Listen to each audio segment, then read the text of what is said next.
She said, "My father is inviting you so he may reward you for watering our animals for us." Then Moses came to him and told him his whole story. The old man said, "Have no fear, for you're now safe from the wrongdoing people." One of the two daughters suggested, "Oh, my dear father, hire him. The best man for employment is definitely the strong and trustworthy one. Marry one of these two daughters of mine to you, provided that you stay in my service for 8 years. If you can favor from you, but I do not wish to make it difficult for you. God willing, will find me an agreeable man."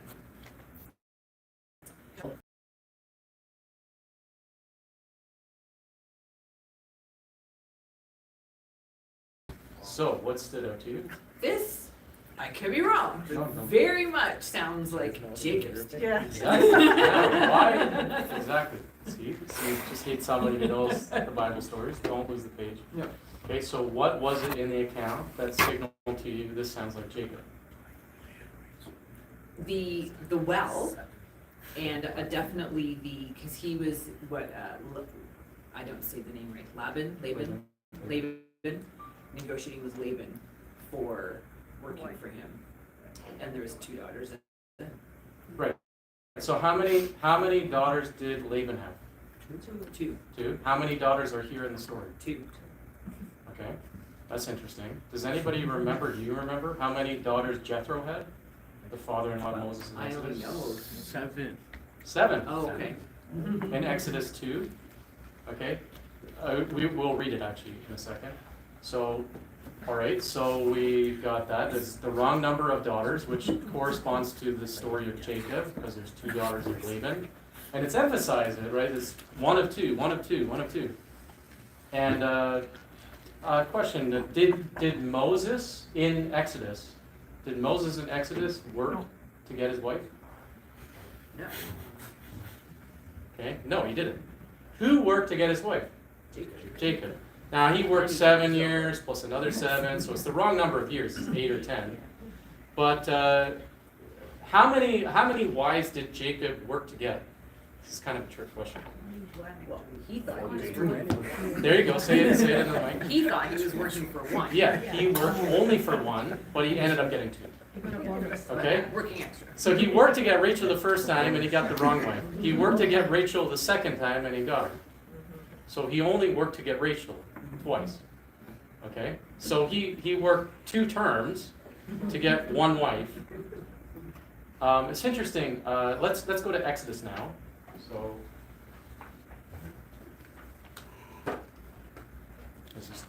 let's read it. Okay. So Exodus 2. End of Exodus 2.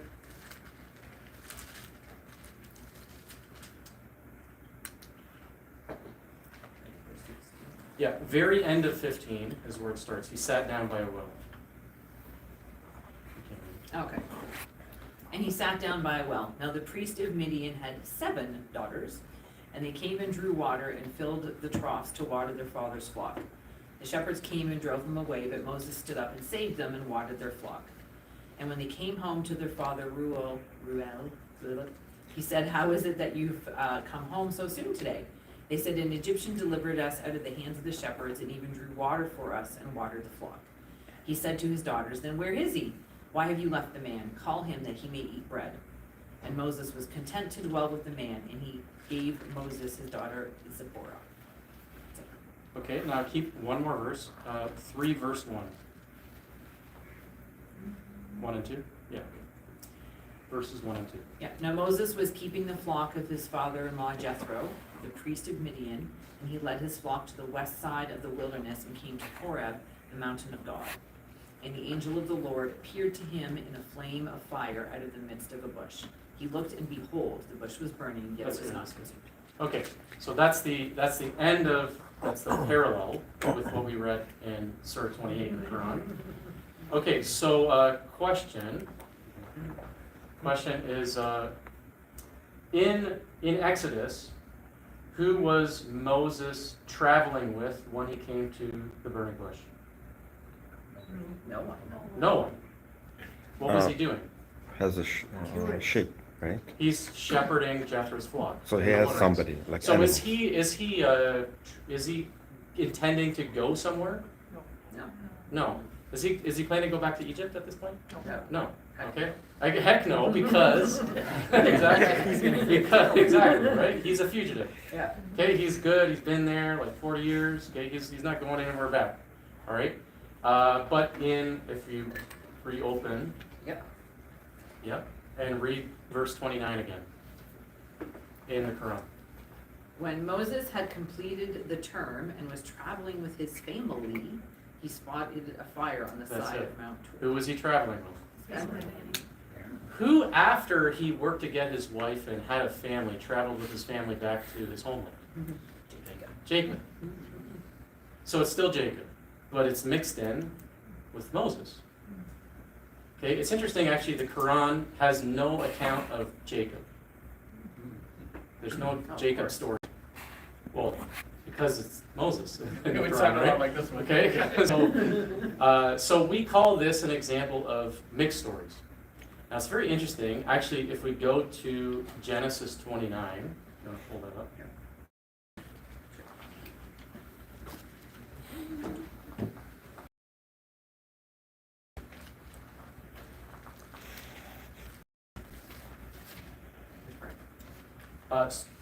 Start at toward the beginning.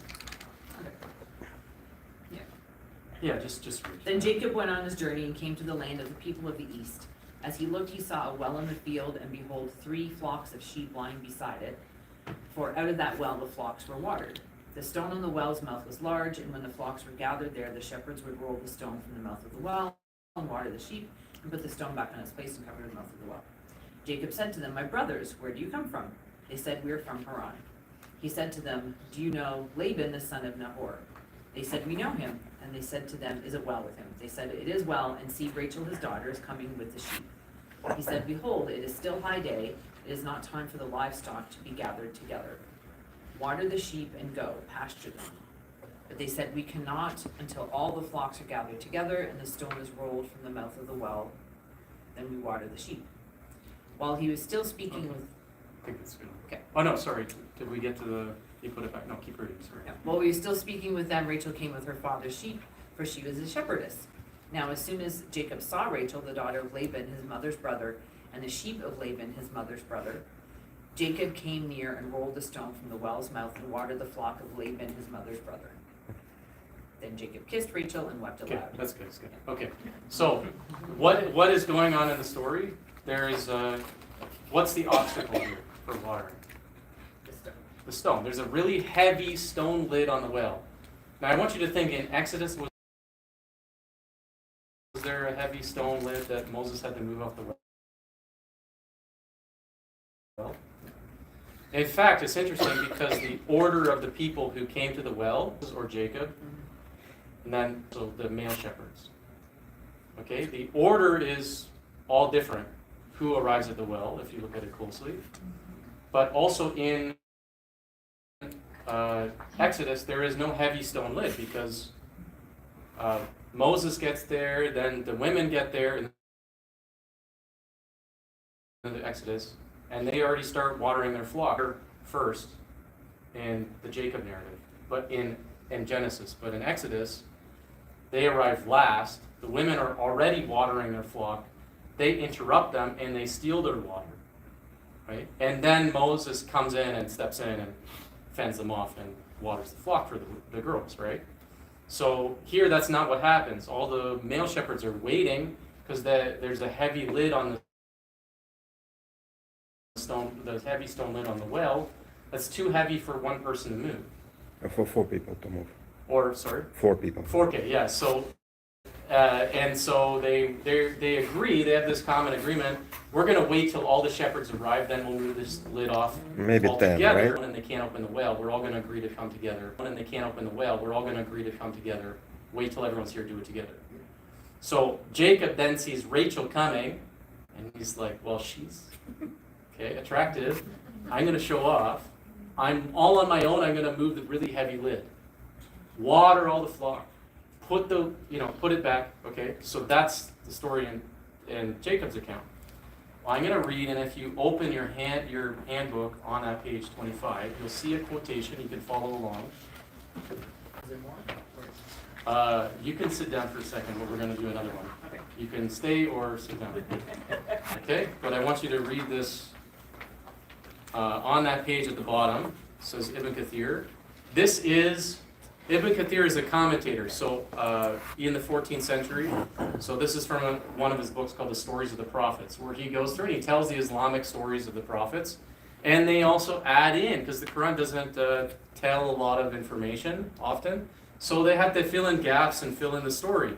So it's very interesting when Ibn Kathir is retelling this part of the story about Moses at the well, what he says. It says, the exegetes said, that's the Muslim exegetes of the Quran, said, when the shepherds have watered their flocks, they would put back a huge stone on the mouth of the well. Then those two women would come and water their flocks from the water left over from the flocks of the shepherds. However, that day Moses came and removed the stone and watered the flocks for them, and then put the stone back in its place. Caliph Umar said that it was so huge stone that it could only be lifted by 10 men.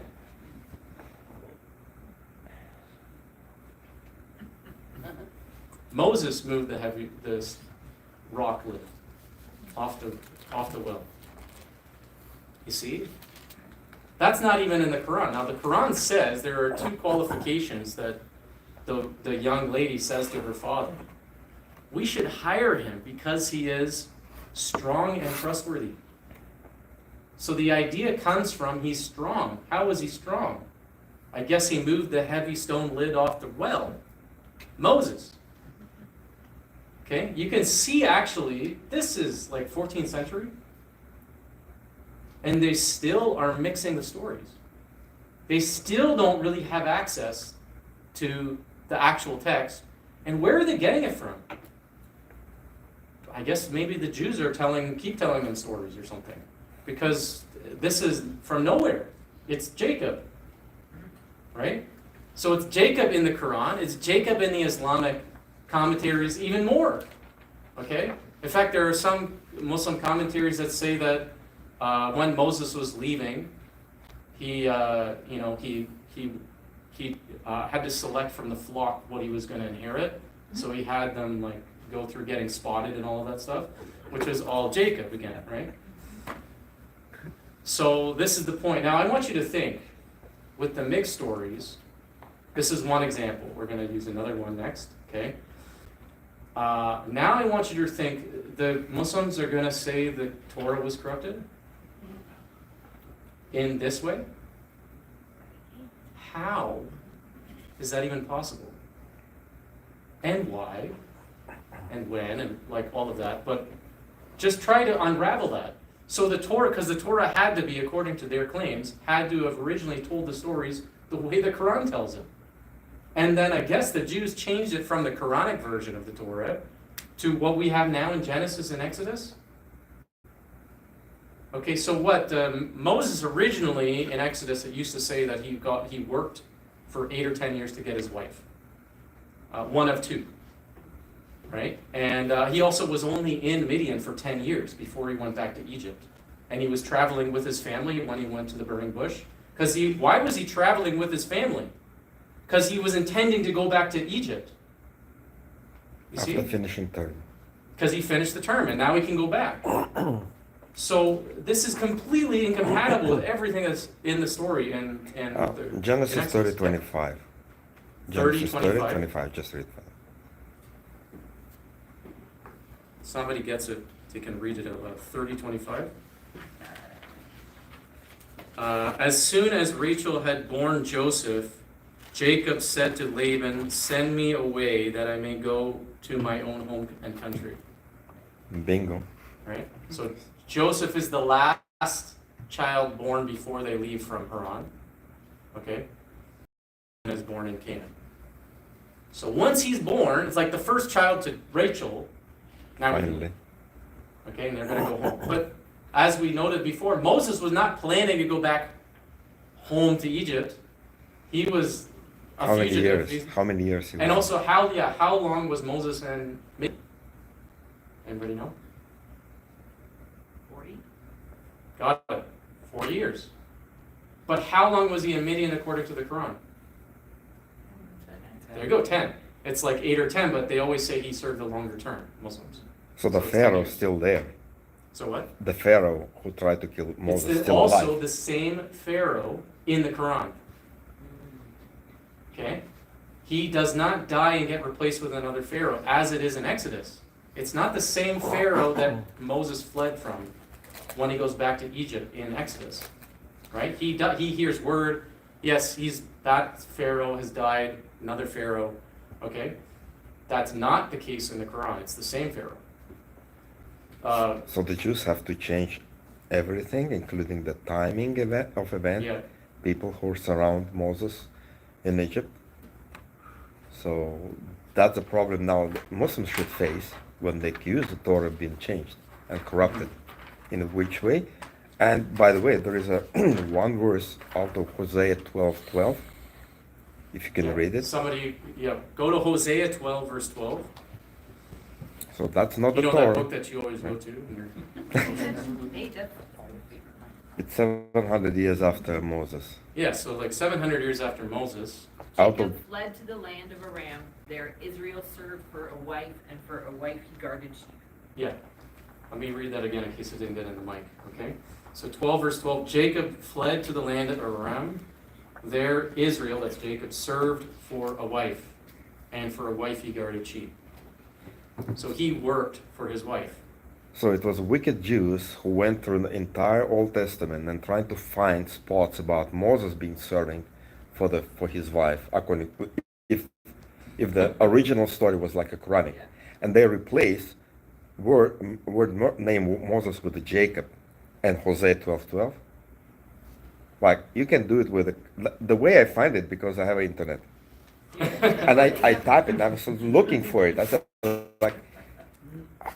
With Dr. I think it would be Maybe back then Yeah. the Jews already invented the computer. Or And something. So they digitized all their Torah Or scrolls. they memorized the and then entire searched Old it. Testament, right? So I said, oh yeah, remember, we have to change Around what that. date do they say that the Jews corrupted it? They don't.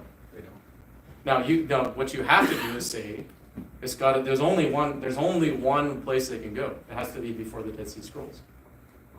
Right? That's the only thing that they can say.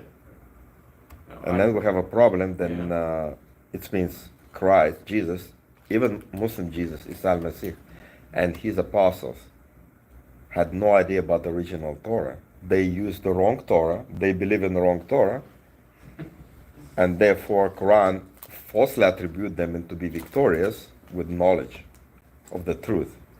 Versus Yeah, the and Jews. if you remember the unbreakable chain that we went through yesterday, who had the Torah?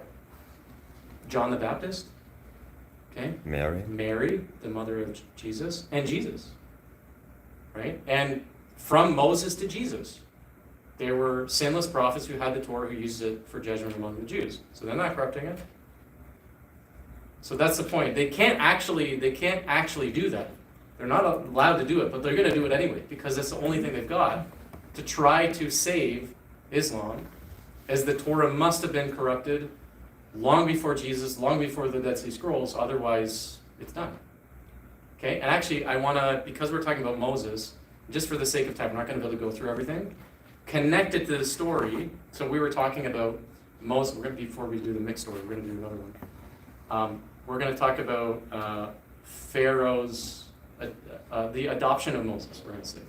Okay, so because what we said was it was the same Pharaoh that was still living when in the Quranic version, Moses goes back from Midian to Egypt. Okay? What is one of the ways that we know it's the same Pharaoh? Well, let's look at it. And I want you to see, so in your handout it is page 30. But in the Quran, so please pull up on your phones, Surah 28, it's the same Surah.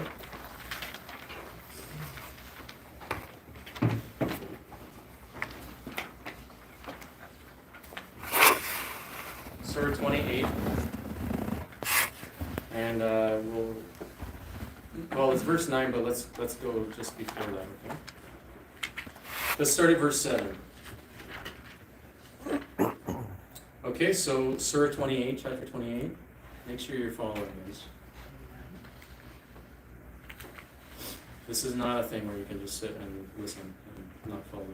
Okay, so Surah 28, verse 7 and following. We, that's God, inspired the mother of Moses, nurse him, but when you fear for him, put him then into the river, and do not fear or grieve. We will certainly return him to you and make him one of the messengers.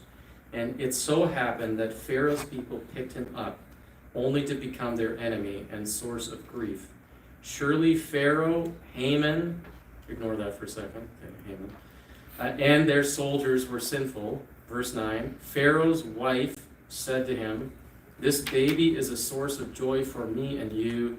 Do not kill him, perhaps he may be useful to us, or we may adopt him as a son. Who adopted Moses? Pharaoh's daughter.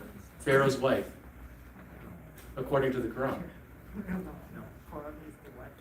Okay, it's Pharaoh's daughter, obviously, right? Now, if you think about it logically, okay, imagine you didn't really have access to the text of the Torah, and you kind of heard about Moses was adopted, but you didn't remember the details of the story. You just kind of knew he was adopted. Who would you assume adopted him if he was adopted into Pharaoh's household? The wife, not the daughter. Okay? It's Pharaoh and his daughter? Like, that's kind of odd. You have to know the actual story to know what happened.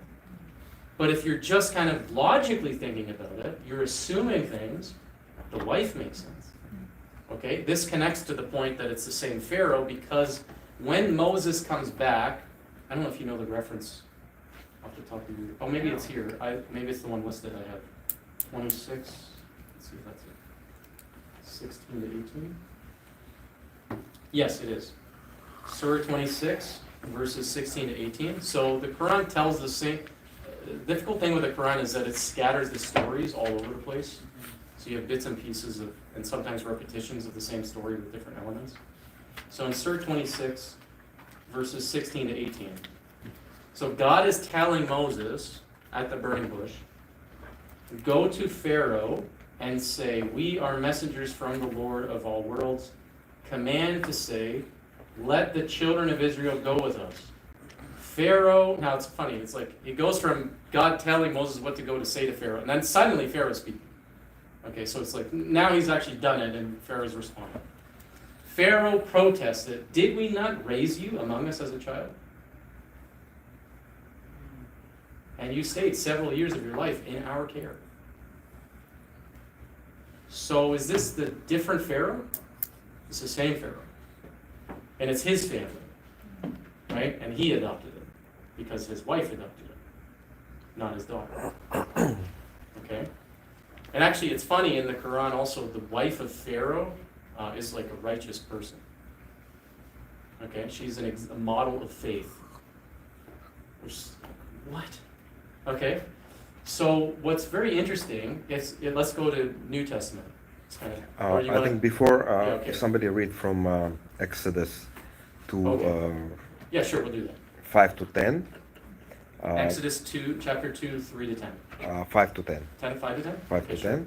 10. Just count how many times wording the daughter of Pharaoh you can find and number them. The phrase daughter of Pharaoh. Yeah, the phrase. No, just go and Tell us. just look at it and count it. Verses 5 to 10 in Exodus 2. There's a group project. There you go. You got 5 5? times.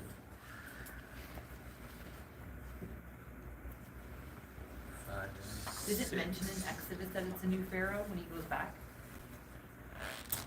Yes. God said, all who is seeking your soul is dead, or are dead. Yeah. But of course, how long was he in Midian? 40 years. So how many times mentioned the daughter of Pharaoh? Do you know it? Alex, you know it? I think it's 4. I only got 5. Is it 5, right? So the Jews have to change 5 times, like specific. It's not like an accident.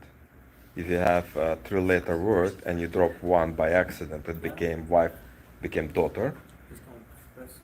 So first of all, it's 5 different letters in the Hebrew alphabet. So you cannot just drop 1. It will be a totally different word. But then you have to do it consistently in 5 places within the same Can frame. somebody read out loud verse 6 in their modern English? Exodus 2 verse 6. When she opened it, she saw the child, and behold, the baby was crying. She took pity on him and said, "This is one of the Hebrews' children." It's interesting. So it doesn't say daughter of Pharaoh, right? No. Well, you know what some Muslims will say is, well, the Dead Sea Scrolls 1 is fragmentary, fine, okay, and also there are some textual variants. Okay, well, this is great. This verse has a textual variant. It's You know what that. the textual variant is? You know, because I No. told you. Okay, but you guys know what it is. If you look in your handout, I think it kind of printed it. It's pretty faded. Okay, so what you see is, if you can see it, on page 30 in your handout. Okay, you have a faded print of the passage in English. Look at the English. Okay, and verse 6, you're going to see the second underlining in red, and it says daughter of Pharaoh, and you'll see it's italicized. That indicates it's a textual variant. So this is not like your modern Bible, this is a translation of the scrolls. Okay, an English translation of the Dead Sea Scrolls. So in the brackets is not what's in the text, it's missing. But there it's outside of the brackets, but it's italicized, meaning it's a variant. And the footnote is number 17. And if you go down to the footnote for the passage, it says 4Q Exodus, that's the name of the scroll that was found in Qumran.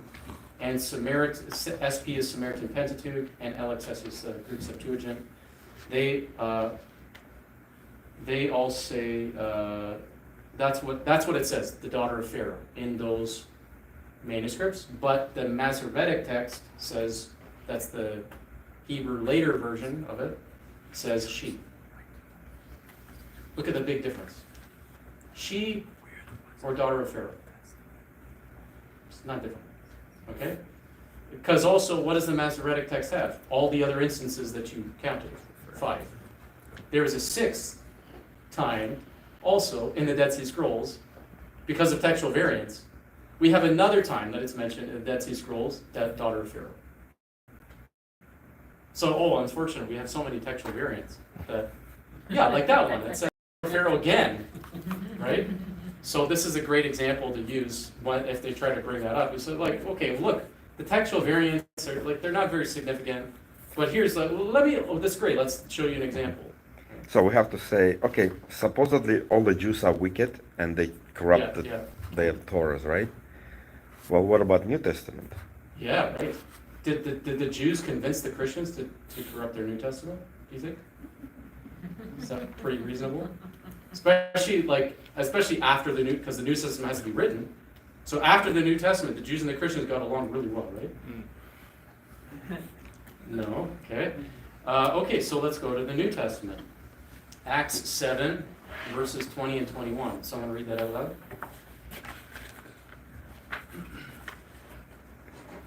This is, the context of it is Stephen giving his speech before he's about to be killed.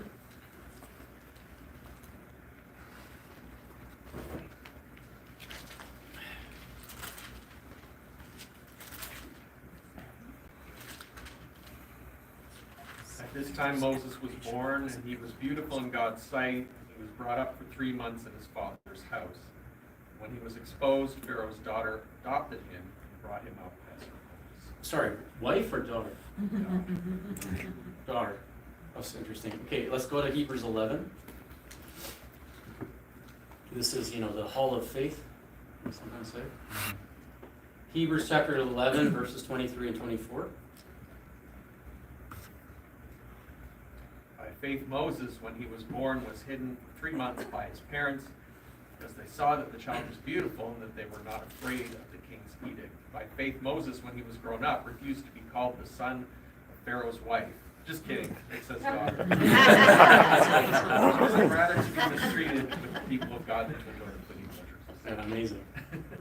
Alex, you want to say? Yeah, just now everybody corrupt their scriptures, but they have to corrupt. Christians corrupt their scriptures in all the manuscripts on the planet ever been produced. Like agreeing with Jews, let's do it, and it's all supposed to be done before Moses was born.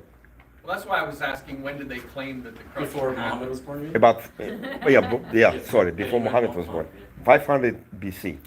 That's the idea. I give them timing because Dead Sea Scrolls were written about 200 something BC. So I said, okay, 500 BC, the Jews corrupted the Torah. No Christians ever, apostles didn't know that. Christ never heard about it. They all think they fell back to the original. Well, they thought it's original, but it's been corrupted. Unless finally Muhammad came and Allah gave them all the information correct. But somehow he forgot to tell that in the Quran that all your stories are corrupt, and here's a real one. He said, no, my Quran is confirming your stories. Like, really? That's how we end up on that path of the... Actually, I'm going to say it has to be more like the 300s BC, because you have 500. the very last books of the Old Testament, like Chronicles, written in the 400s. 400. And there are things in Chronicles that have corroborating verses of stuff in the Torah. So that also has to be changed after it was written. So if it was written in 400, let's say 400 BC, it's got to be in the 300s BC, and also because got to be like you got a window here between Chronicles being finished and the Dead Sea Scrolls being written.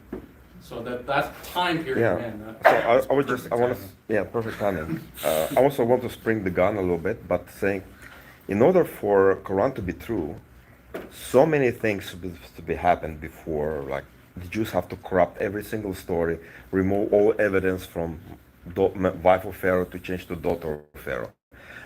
Heavy lead attributed to Moses instead of, Jacob instead of to Moses. And on and on, there's literally thousands of differences. And how he can do it? But from us, if we're going to say, well, it's a fault on the side of the Quran or Muhammad, it's very simple. It's logical because every Muslim believes Muhammad was illiterate. I said, it's exactly that's why. You have so many mistakes because of Muhammad was illiterate. One quote. That's it. One point explains all thousands of differences. So simple. Now, actually, from there, I'm going to invite Denise. Yep. We're going to do another story time. Story time. Sorry, I'm making a point. It's okay.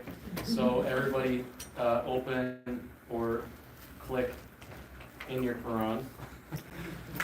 Okay, make sure you follow along. You really want to follow along. Okay. In Surah 2, chapter 2, now, because a lot of you won't be familiar with it, chapter 2 is very long. Okay, so you're going to still go ways in. Verse 246. Actually, we'll start at 247 to 251. Or let's do 252. Okay, just for fun. Okay, so 247. So chapter 2, verses 247 to 252. Okay, come over to the mic. Okay. And the context for this is about King Saul. Okay? The verse before, just to skip over for time, 246 is when it starts, and it doesn't tell you who it is, but it says that the children of Israel approached their prophet, who's unnamed, who's Samuel. Okay, and all Muslims accepted Samuel. They go to Samuel and they ask for a king to be appointed. Okay? So that's the context of the story. So now he's going to present Saul as appointed. That's where it begins. So 247. So their prophet, which is Samuel, Yeah. told them, God has appointed Saul to be your king. They protested. How can he be your king when some of us are more deserving of kingship than he, and he has not been blessed with vast riches?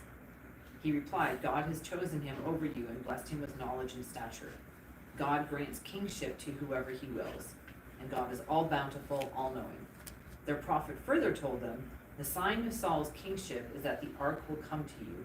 containing reassurance from your Lord and relics of the family of Moses and the family of Aaron, which will be carried by the angels. Surely in this is a sign for you if you truly believe. When Saul marched forth with his army, he cautioned, God will test you with a river. So whoever drinks his fill from it is not with me, and whoever does not taste it, except to sip from the hollow of his hands, is definitely with me. They all drank their fill except for a few. While he and the remaining faithful with him crossed the river, they said, now we are no match for Goliath and his warriors.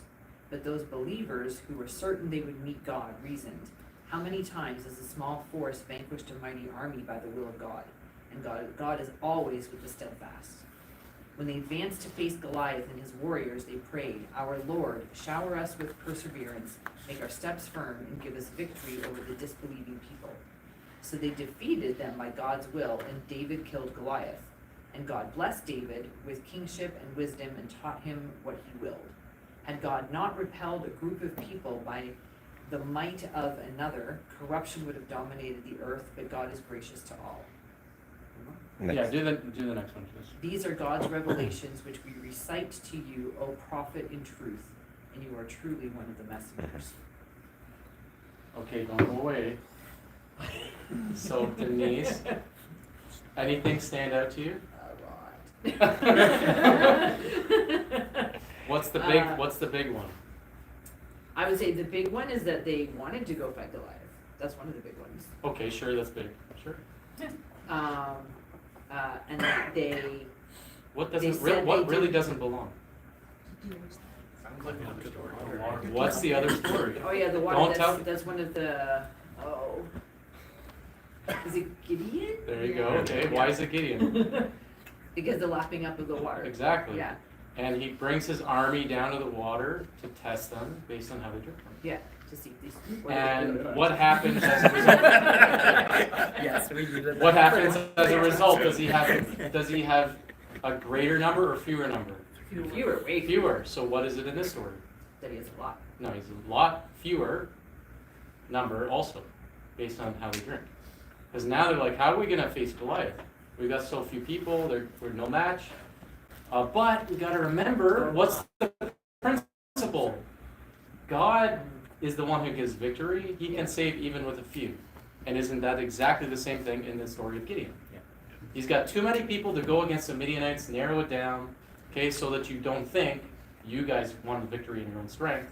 God gives the victory. Okay, even with a few. What else in it? Do you know what's in there? To my memory, they were very happy for Saul to be king. Okay, yes, exactly. So and you can, if you want to look it up, it's in 1 Samuel 10:24. It gives a response of, I'm just telling you for the sake of time, but you can, I think I have it in the notes in there, in the handbook. Does somebody have the page number? 26. 26, yeah. So those have your references. Okay, 1024 gives you the reference for the Israelites' response when Saul is presented to them as the king by Samuel. And it says, and they say, long live the king. So they don't, as it says here in the Quran, they protested. No. So also interesting, what did they protest about in the Quran? That they were more Other deserving. people were- They were more deserving, and there's Yeah. one more reason. That he's not rich. He's not rich. But it says in 1 Samuel 9, verses 1 and 2, that Saul is the son of Kish, who was a wealthy man. So he's from a wealthy family, too. Okay, and then also, it's interesting, it mentions the ark. Yeah. So I don't remember enough about the ark history when Okay, it went, good. but that was Most don't, okay? So the question I want you to think of is, who captured the Ark of the Covenant from the Israelites? Philistines, okay, good. Now, when was that? Does anybody know who the judge was at the time?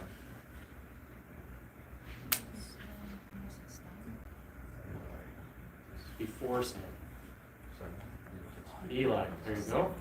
Okay, because Eli and his two sons were corrupt, and they say, well, let's bring up the Ark of the Covenant, because God will give us a victory, because the Ark's with us. Nope. Okay, so then they all die, and the Ark is taken. That's in 1 Samuel chapter 4. 1 Samuel chapter 5. The ark is among the Philistines, and it's bringing diseases upon them. And in the temple of Dagon, the idol Dagon falls over. So they're like, okay, we got to get rid of this thing. Let's send it back. So in chapter 6, they're organizing to send it back. At the end of 6 and early chapter 7, verses 1 and 2, it says that it's brought back to the people of Israel, and it's housed in a place called Kiriath Jearim for 20 years. That's in chapter 7. Chapter 8, the Israelites approach Samuel and ask for a king. But what does the Quran say? The ark will come back to you. And that will be the sign that God was the one who chose Saul. In contrast to your opposition, you say he's not worthy. No, God chose him. He's worthy. Here's how you know. Here's the sign. The ark will come back. But the ark was already back for decades. Okay? So it's a messing up the timeline. And Yeah. I think it's also adding the story from Muhammad's experience. Yes. It was a battle of Badr Yes. when 300 something soldiers defeated 1,000 It's Meccans. 313. I think 313, yeah. So, and I think whatever Muhammad put in the story of Saul fighting army with a Goliath, who and these guys that charged the Goliath's army, defeated them, routed them. That's exactly what happened in Muhammad's story, but not in the real story of David and Goliath, or even in the story of Gideon. Nobody charged there, fight them. There's no battle. It's only pursuit but not, in both cases it was pursuit. Yeah. They already lost the battle, they're running away, and Israel's pursued them and kill them, right?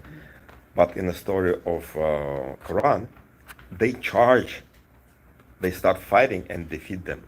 It's exactly what happened in the Battle of Badr. Okay, thanks, Denise. No, that's good. Yeah. Okay, yeah, thank you so much. So, yeah, think about that. Again, you gotta try to, how are they gonna explain the original version of the Torah and Old Testament? And it got to be how it is. So originally, there was no Gideon, and Saul was the one who went down to the river, and he narrowed his army, and he bravely charged into battle against Goliath with his army. That's what the Old Testament used to say. And then, oh yeah, I love it. And David killed Goliath. Right? It's like an afterthought, right? So, but he killed Goliath while Saul is fighting in the battle with the presumably Philistines. Okay, it doesn't say. And you can imagine their commentaries, once they start saying who it is and all that, they make even more blunders about it, okay? But this is just the Quran itself. So this is impossible to explain. That's the point. So we don't need to talk about any of the other issues that Christians talk about. Can you imagine? Nobody's talking about this. Why would nobody be talking about it? Because everybody just wants to go right to talk about Jesus. And that's what Muslims want to do, is to just attack your belief at that point, criticize it. And from their view, it makes a lot of sense why they're doing it when they believe what they believe. But the fault is for the Christians that we don't approach it in the right way, and we're only thinking about New Testament, and we're not thinking about the value that we have in the Old Testament, and actually also reading the Quran. The Quran is actually your friend, okay, for reaching Muslims. Because if you just read through the Quran, as long as you read your Bible, okay, learn your Bible, but read through the Quran, and as you read through it, pay attention to two things. Whatever it says, whatever the Quran says about the previous scriptures, in particular the scriptures of the Jews and the Torah. And secondly, whatever it says about stories that are parallel to stories in the Bible. Okay? Those are the only two things, really, that you need to pay attention to. And actually, there's so much there, you're never exhaust the mine of stuff that's there. It's amazing. Even as we're talking about every thing in the different stories, I'm like, I could tell more about these things and those things. And but we just don't have the time. So what I want to encourage you to see is actually, I actually want to use the analogy Alex came up with. He's a king of analogies, always coming up with new analogies. And way to think of it is kind of like, okay, and I hope this doesn't come off as offensive. I don't think it would to Muslims, because when you use an analogy of slavery, because actually in Islamic teaching, they are slaves of God, slaves of Allah. In fact, the Bible says the same thing. We're both servants and we're sons. Okay, so no problem with that. But they especially think like that's perfect. That's appropriate to be called a servant or a slave of God.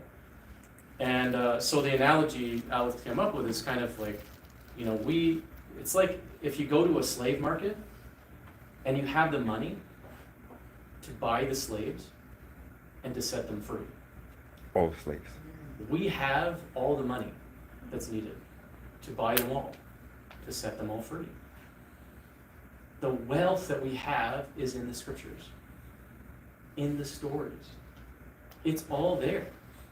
We have so much gold we can mine out of it that we can just bring to bear to purchase their freedom. Now, it's up to them what they're going to do, okay, how they're going to respond. But the point is the scriptures are so wealthy. We've got such richness in there. And nobody's even using any of it. They're using all the wrong things in the wrong order. I say if we just press down into this, that's all we need to do to help really break through, to help them reconsider. And that's all we're trying to do, right? And, for them, they can kind of, going back to what Darcy was asking before, it's like, we can't make them make a decision. We can't, but all we can do is try to take away all the obstacles that are in the way for them to be open to it. And so if somebody's responding, but they're hearing the material, they're okay, and they're not gonna follow through with it, that's up to them. Okay? All my job is to present it. Okay? And help them to understand the issues. And if I can see that they're following and they're understanding, and they want to stay in their religion, they don't want to, okay, that's up to them. And that's between them and God. Okay? But now I know I can look back. I've given them the best I've got. I don't regret it. Okay? I didn't say anything offensive. I didn't talk about things that were distractions. I focused on the best arguments and gave them the best information to help them reconsider. And it's up to them. Now I can say, okay, now I can go on to somebody else. And I don't need to also spend, take the story with Nabil Qureshi, David Wood spending years, that's great that he was trying and he didn't have a strategy. So, you're trying your best with what you see there. But should it have taken 3 or 4 years to get through to someone like that? No, it shouldn't. I'd say 3 or 4 meetings, or 3 or 4 hours, okay? To lay out the essence of the material. Now, at that point, they can say at the end of a 3 or 4 hour meeting, they don't want to meet again, they don't want to keep the conversation. That's fine, that's up to them. I'm not going to push, okay? But now they've heard it. And if they're not going to respond to this, are they going to be persuaded by our arguments about the Trinity? I mean, come on. It's actually laughable. And that's the point, is I really want you guys to see this. All of the other stuff is a complete distraction and very, very weak. And also, this approach provides a seamless transition from deconstructing the Qur'an and going into the Bible. If you use a moral argument, a moral critique, age of Aisha, this is typical stuff there, is extremely offensive. Okay, you're not only gonna create hostility and defensiveness from them, they already know it, and they're still a Muslim. You bringing it up is going to lead them out of Islam. So the only way you can reach someone that's from an Islamic background by sharing that information is if they didn't know it, right? Because otherwise they're fine with it.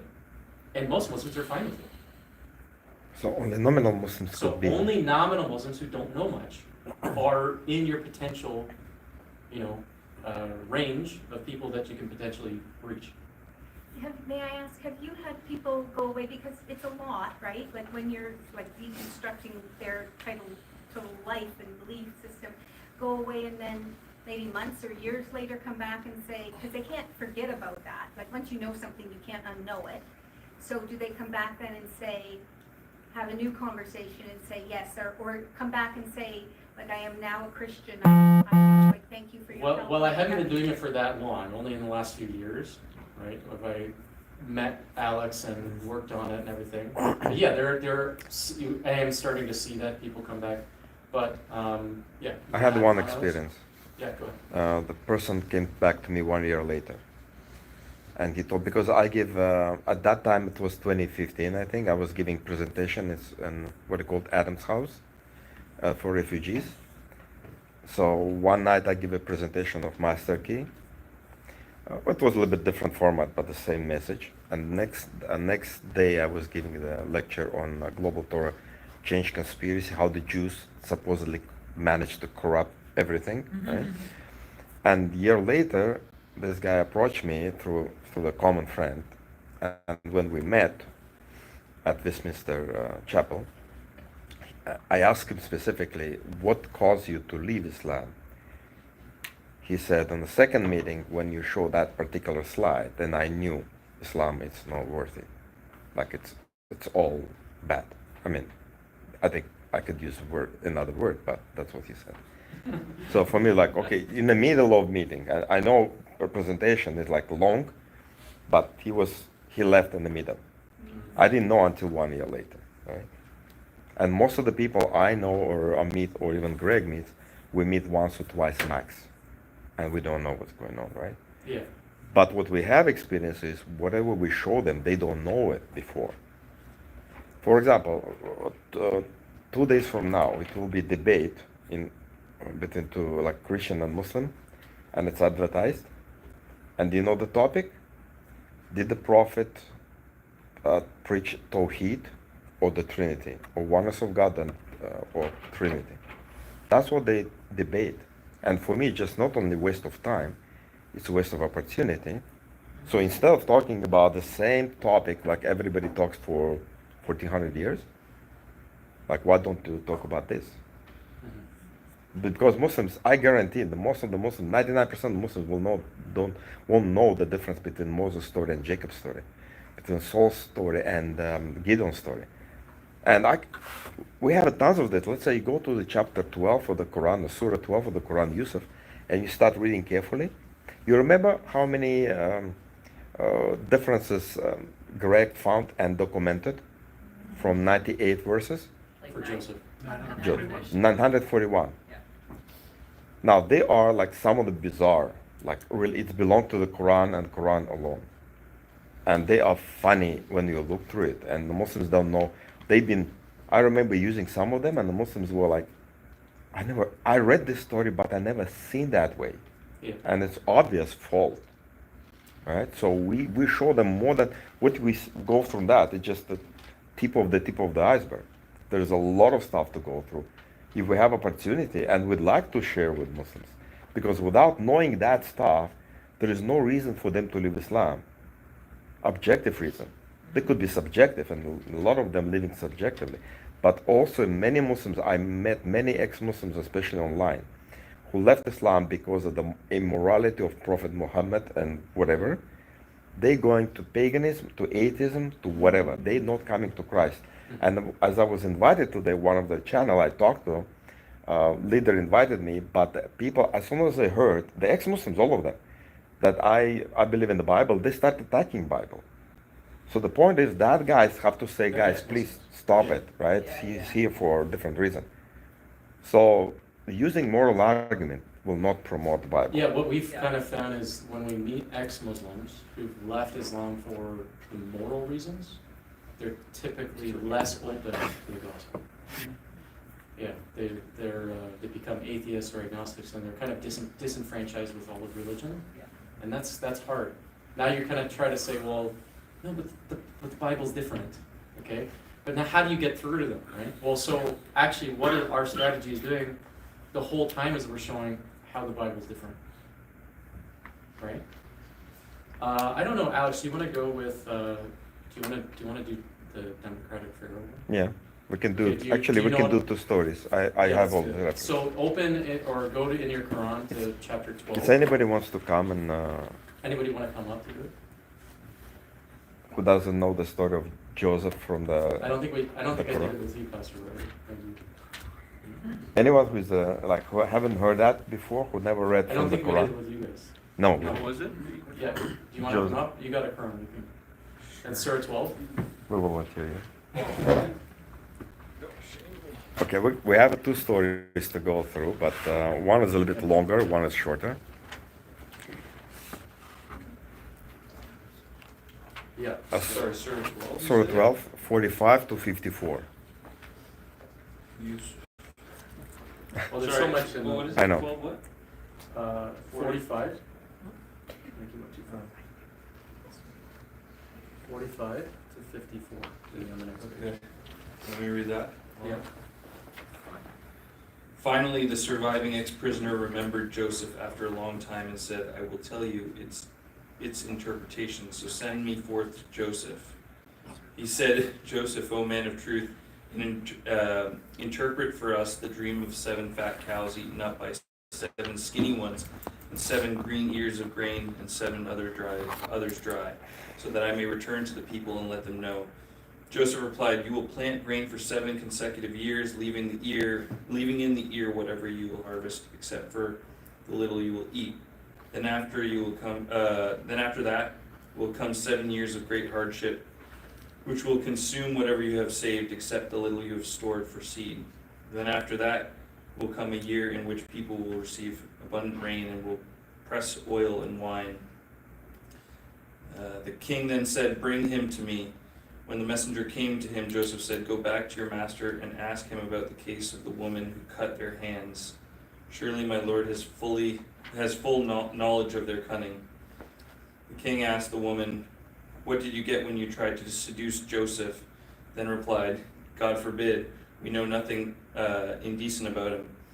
Then the chief minister's wife admitted, now the truth has come to light. It was I who tried to seduce him. Just so you know, chief minister's wife is Potiphar's wife. It was I who tried to seduce him, and he is surely truthful. From this, Joseph should know that I did not speak dishonestly about him in his absence. For God certainly does not guide the scheming of the dishonest, and I do not seek to free myself from blame. For indeed the soul is ever inclined to evil, except those shown mercy by my Lord. Surely my Lord is all-forgiving, most merciful. You want me to read 54, you said? Yes. The king said, bring him to me, I will employ him exclusively in my service. And when Joseph spoke to him, the king said, today you are highly esteemed by us. Joseph proposed, put me in charge of the storehouses of the land, for I am truly reliable and adept. Well, Keep that's going? yeah, that's a thing. Yeah. So, what did you find out? Funny? So they're mixing. Much better story. Delilah. I don't know if it's mixing. Better it's story lies. than Joseph. Delilah cut the. Sometimes like last time, I'm through trying to read how it's. Okay, let's go like this. First of all, who decided to like a reaction of the butler according to the biblical story, right? What was that, sorry? The cupbearer. The cupbearer. In the Bible, it's a cupbearer. In the Quran, it's just one guy, Yeah. unknown, right? When he heard the dreams from Pharaoh, what he proposed to Pharaoh? Go back to the In the beginning, Quran. what you read. What was it? 45. The ex-prisoner. Finally, the surviving ex-prisoner remembered Joseph after a long time and said, I will tell you its interpretation, so send me forth to Joseph. Okay. So what happened? What's in the Bible? You remember the story? Baker too. Yeah, it was well, It's Baker similar. died. It's similar. There He's was been another out, prisoner, and right? Yeah, and he remembers Joseph when. He remembers, and he said, "I remember my sins today, and he explained Pharaoh. I said there is a guy by the name of Joseph. He's a Hebrew Yeah. who foretold us exactly our dreams. Yeah. So what happened? Pharaoh sent for Joseph. Yeah. In the Quran, who went for Joseph? No. The cupbearer. Cupbearer. Cupbearer. So he's rushing to the prison. Joseph was behind the bars, Yeah. and then It the should also be noted that it doesn't say, at the end of verse 45, it has in brackets, send me forth to Joseph. It doesn't say to Joseph. Exactly. To Joseph isn't in the Arabic.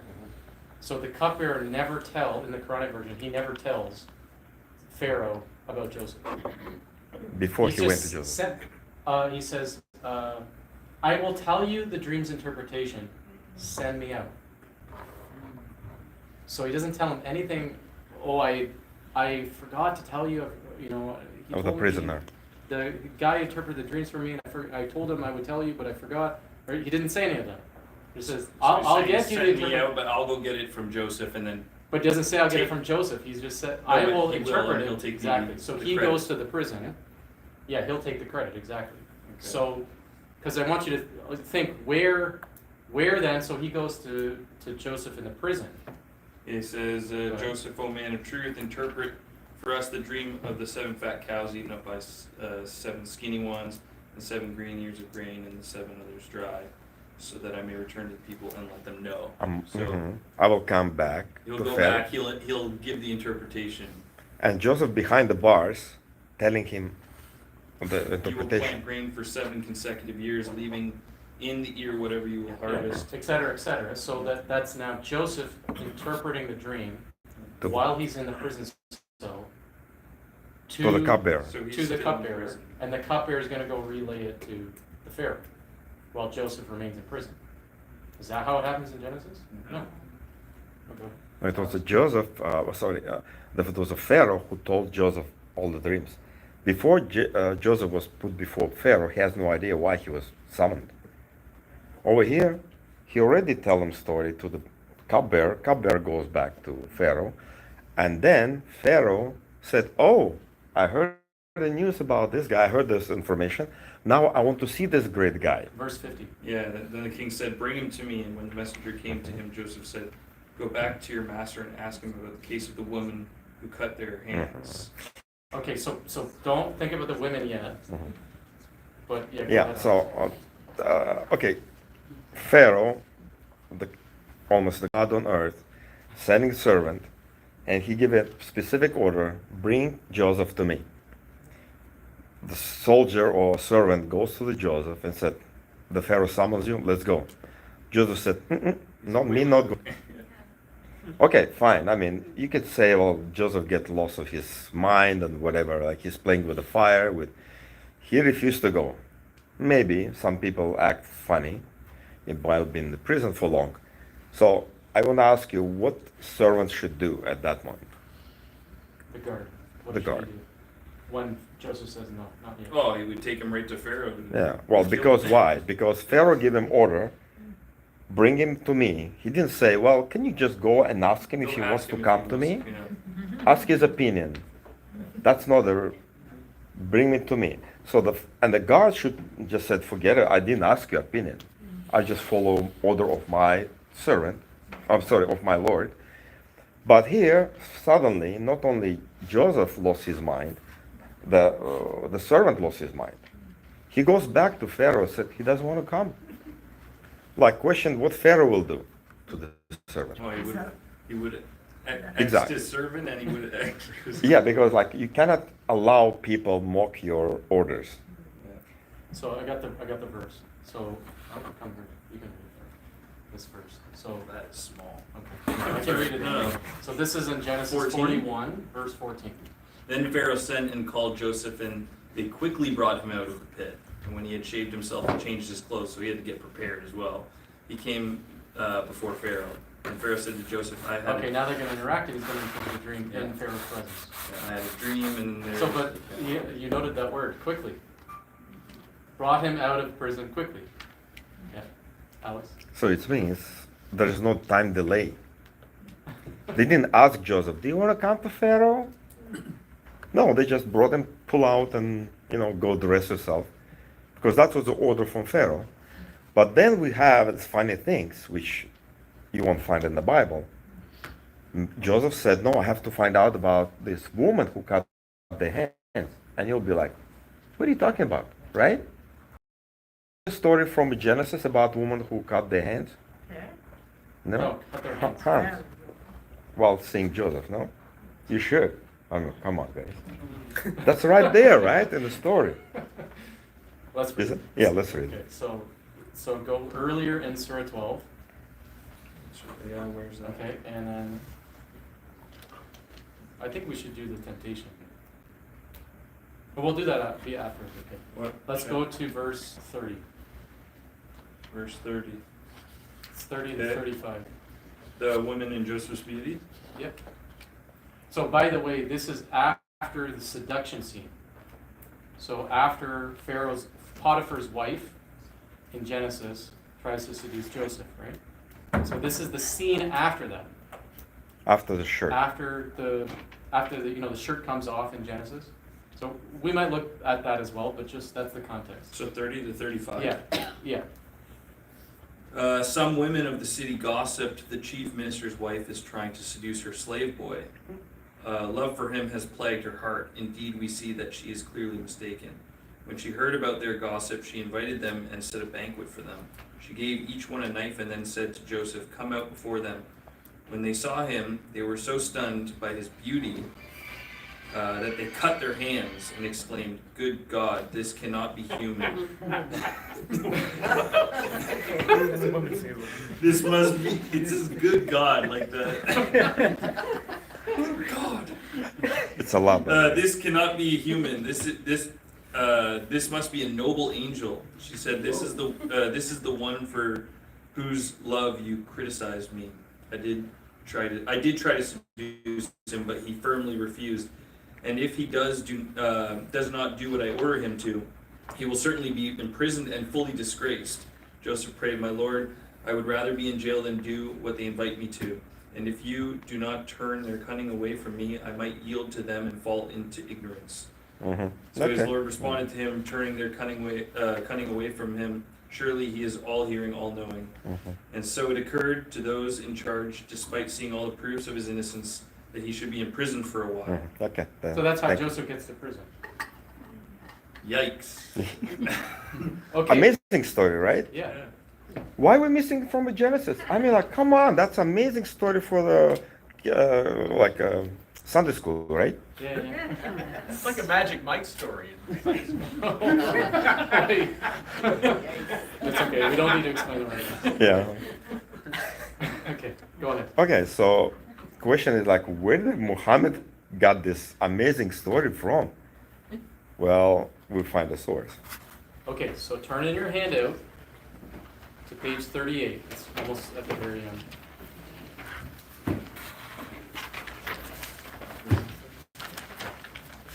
You want to read it? Yeah, go ahead. What, is it this? No. Maybe See? Oh, yeah. You don't want No. to- Okay, so we're going to read a passage, then we're going to explain to you what it is. All right. Do you want me to read where it's from or no? Just the Okay. passage. Okay. She commanded her maidservants to prepare. Sorry, it's under number 7. Okay, go ahead. Yeah. She commanded her maidservants to prepare food for all the women, and she spread a banquet before them in her house. She placed knives upon the table to peel the oranges, and then ordered Joseph. Sorry. And then ordered Joseph to appear, arrayed in costly garments, and wait upon her guests. When Joseph came in, the women could not take their eyes off him, and they all cut their hands with knives, and the oranges in their hands were covered with blood. But they, not knowing what they were doing, continued to look upon the beauty of Joseph without turning their eyes away from him. Does that sound a little familiar? Okay, well, look where this is. Since we don't have time to go through everything in the handout, I want to show you where we are in the handout. Starting on page 35 is a whole section that this falls under of Jewish legends. This is a Jewish legend. Okay? So what he read from, back on that page 38, was from a midrashic source, which is Midrash is Jewish legends, rabbinical legends, from Rabbi Louis Ginsburg's Legends of the Jews. Okay, so it tells this story, which is very, very interesting, that the Jews came up, invented this story that's not in the Torah, but it finds itself in the Quran. Yeah, you want to comment more, Alex? So it's funny because Muslims said to me, I think the Jews follow the Quranic story and they make the Midrash. I was like, well, did you read Midrash? Every Muslim I met so far had no idea. Like, we read Midrash with Greg, right? So we know what we're talking about. What they say, usually, it's if it's in the Quran, it means the account of Midrash is correct. I said, maybe. But let's see what in Midrash, that story of Joseph and cutting hands, actually placed in. Midrash has about 10 pages. Like the context. The context. Midrash has 10 pages of seduction, like different ways. The rabbis just love to talk about this. So when you read all the Genesis, it's just nothing there, right? But rabbis like up this way, and she tried that way, she tried this way. And one way, she was so sick of love for Joseph because he's not answering. She felt sick. She lost the color of her face, whatever. And her friends, girlfriends, said, "What's happened to you? Are you sick? Like what you?" And she said, "Sure, I'm gonna show you.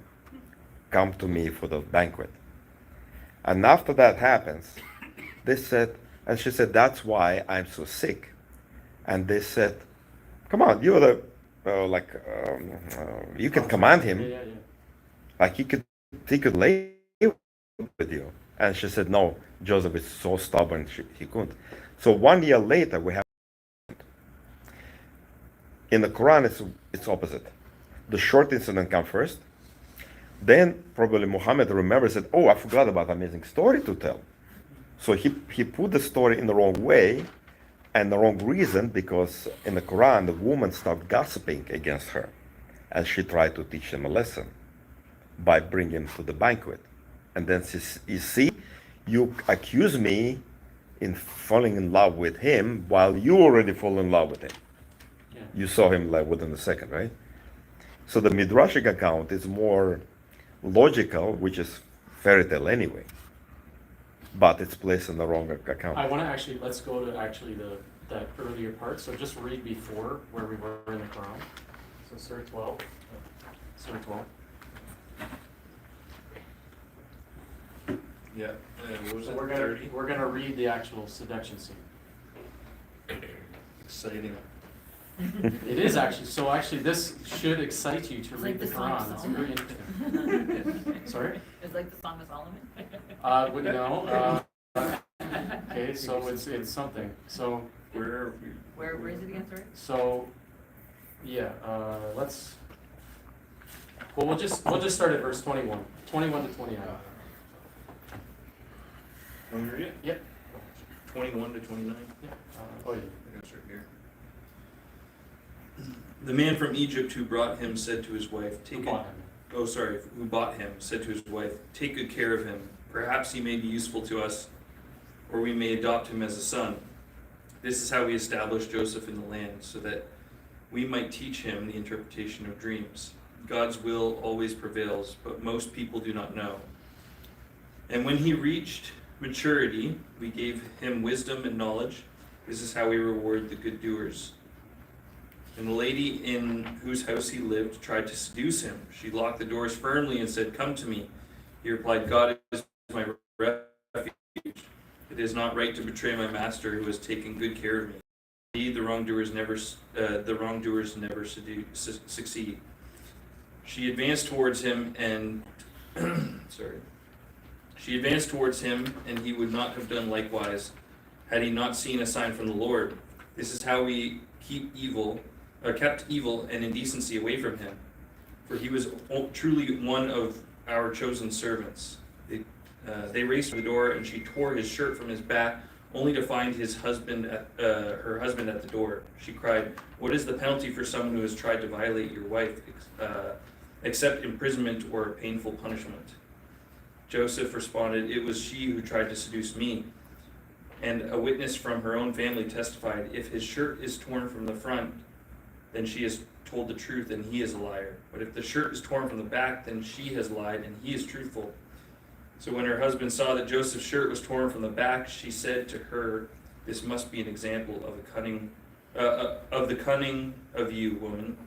Indeed, your cunning is so shrewd. O Joseph, forget about this. And you, O wife, seek forgiveness for your sin. It certainly has been your fault." Now read the next verse to connect us to the banquet. Some women of the city gossiped, the chief minister's Okay, wife. there you go. So they gossiped about what happened. Gossiped about the shirt. That's very interesting, right? Well, so if you look at this, there are so many differences. Okay, do you want to start us off, Alex? Okay, first of all, we have, We have some of the midrash in here. yeah, I just wonder, like, it says he almost fell into her plot, but he saw signs. Like, you start guessing what kind of sign you're talking about. Well, you have to go to the midrash to know. I don't think we have that No? example. No. So it said when she tried to seduce Joseph by different means, he almost go to her. Yeah. Then he saw vision of father talking to him like, "What are you doing? If you're gonna touch this woman, your name will be removed from a list of your patriarchs of the Israel." And he said like, "Oh, sorry." He ran away.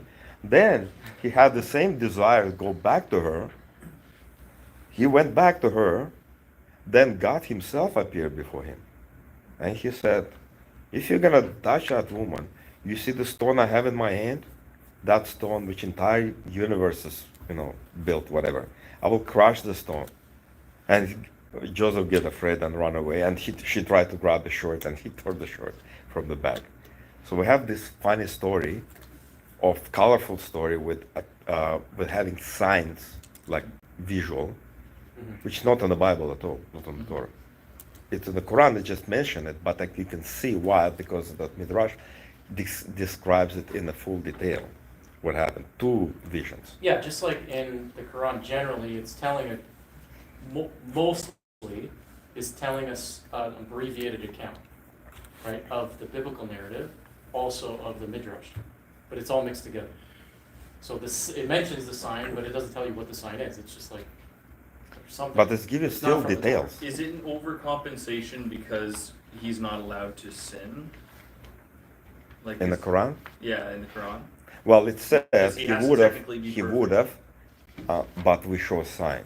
Yeah, so So- Yeah, so he I'll- was gonna make a mistake, but he didn't. But yeah, he didn't. Yeah, and actually, so the sinlessness of the prophets in Islam is not really just because of them, it's because God helps protect them.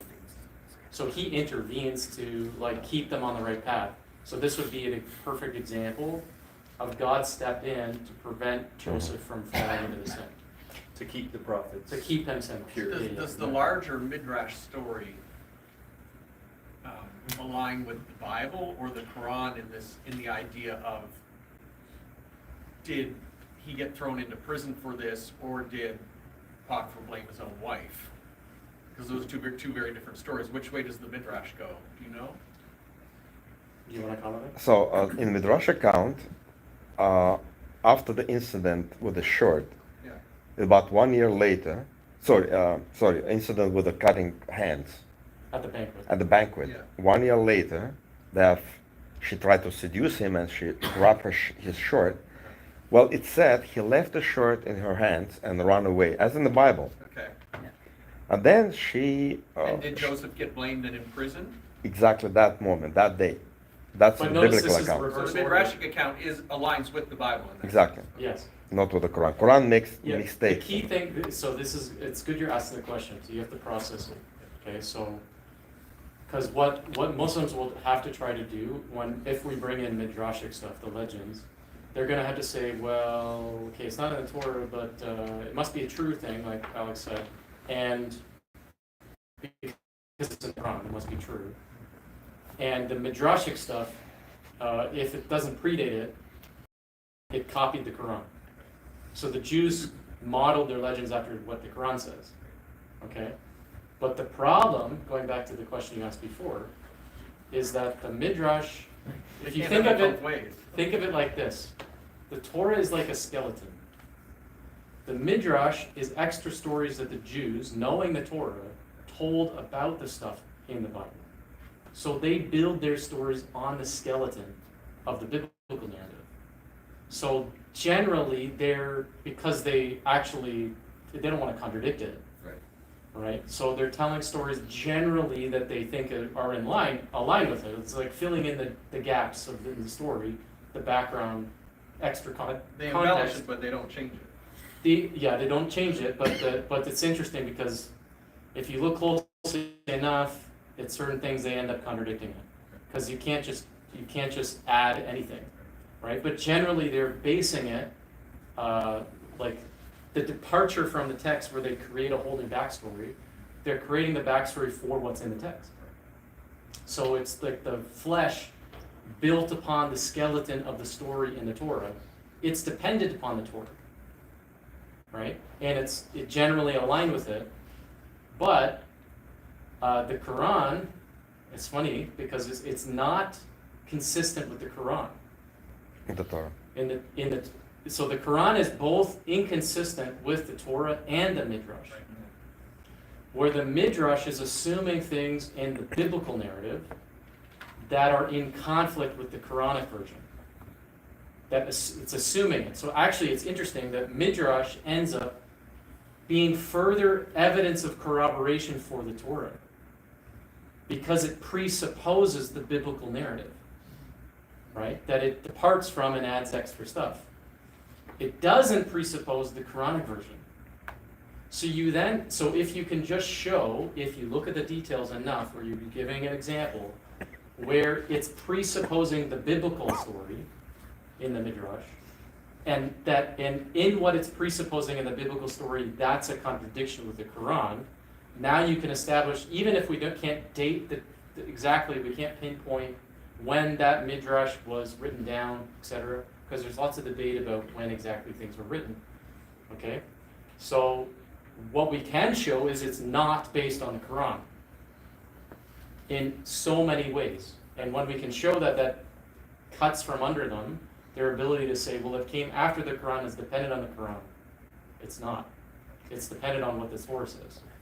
In the Midrash, it said, then she grabbed the shirt and she left the house, as in the Torah. And she said, it's in the Midrash said she's waiting for her husband to come. When the shirt was next to her, and they said a ripped shirt was with her, which never find in the Bible. The ripped shirt is not in the Bible. It is in the Quran, as we read it. But what Quran said, as she ripped the shirt from him, they are running to the door, and what happened? What happened when they reached the door in the Quran? Then he walks. Yeah, Potiphar or Aziz. Yeah. Potiphar came in right there. Yeah. So technically, if he would have conceded to her, within a minute, they will be exposed by Potiphar. That's not in the Torah, and not in the Midrash. Both Midrash and Torah said she has to wait for Potiphar to come, Yeah. hours before. And because she's waiting, so where is Joseph while she's waiting? Not in the room, right? Yeah. But it says in the Quran she locked the door, right? And he gets to the door, and Potiphar, who's called Aziz in the Quran, is on the other side of the door. So Joseph never exits the room. This is very important because, like I told you, the Dead Sea Scrolls are fragmentary. So we've been looking at it, and it says in multiple places in the fragments of the story of Genesis, where's it 39, when it tells a story there, he went out of the room, outside.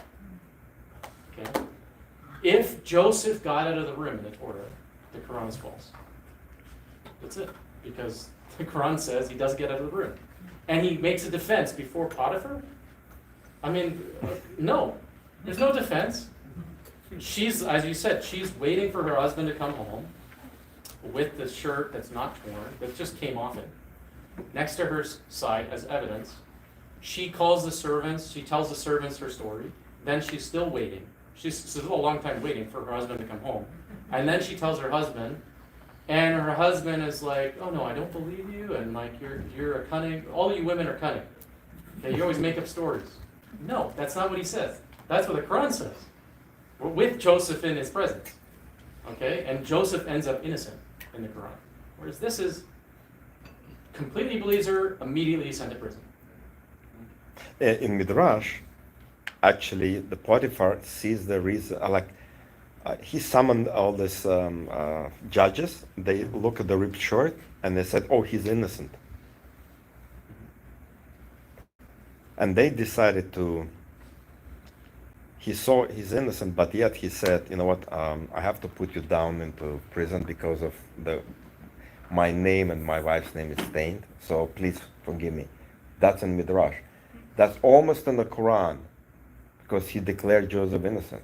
It's not in the Torah, which declared Joseph to be guilty and thrown in prison immediately. Okay, what we're gonna do the rest, I'm just gonna do open Q&A. Okay, so if you have questions about anything that we've been sharing, or anything in the handout, maybe you have questions about practically doing things, could be also any sort of questions you might have. Yeah. So Alex is saying it's an average of 2 meetings that you